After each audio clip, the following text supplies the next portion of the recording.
So, my name is Corey Russell, and the title of my speech is Men's Gymnastics is on Life Support. How would you feel if your favorite sport or activity or something you do every day suddenly isn't a possibility anymore?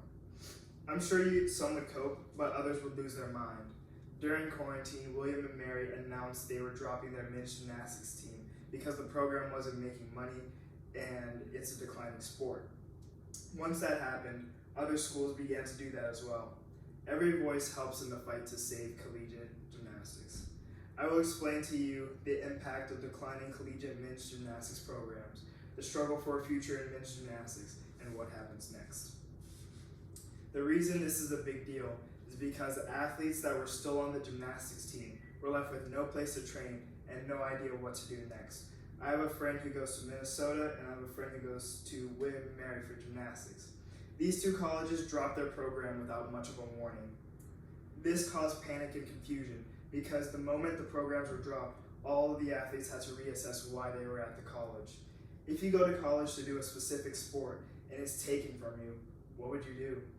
These athletes who make it to collegiate level gymnastics have dedicated years of their lives to training, many long hours, lots of blood, sweat, and tears training to be a better gymnast, and it was gone, just like that.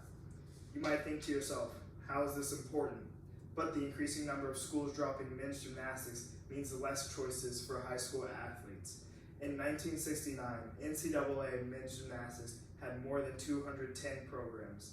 Last year, during my senior year, there were 14 schools that offered Division I gymnastics. Now there are only 11, and that number is still slowly decreasing.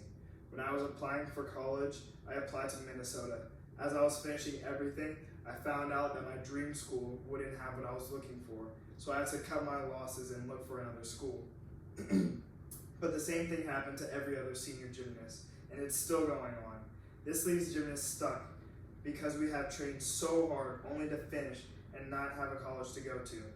Roughly 15 to 20 people per state have to compete for practically one spot on the team, leaving the others to either quit or find something new when they might not want to.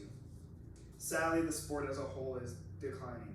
I coach gymnastics and compete gymnastics, so believe it when I tell you the number of people doing gymnastics is decreasing day by day. When I was a child, collegiate gymnastics and the Olympics were my two lifelong goals. Having to change your goals because of improper funding is hard, but it's much harder to watch my kids work so hard to try and do college gymnastics and know there might not even be a college with gymnastics in a year or two. What I'm saying is NCAA Division I men's gymnastics doesn't have much time left, and it's leaving hardworking athletes with no place to go. Because the sport is declining, every voice helps in the fight to save men's collegiate gymnastics. If you want to help me fulfill my childhood dreams, along with the dreams of the kids I coach, pull out your phone and search for Save Gopher Men's Gymnastics Petition.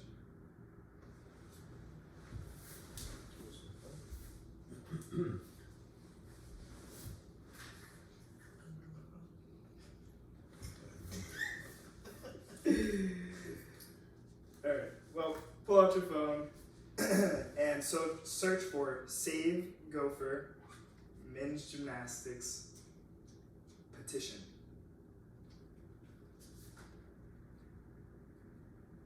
Yes. Then, once you get that, all you need to do is put in your name, your email address, and you can donate money if you would like. That is it. Thank you.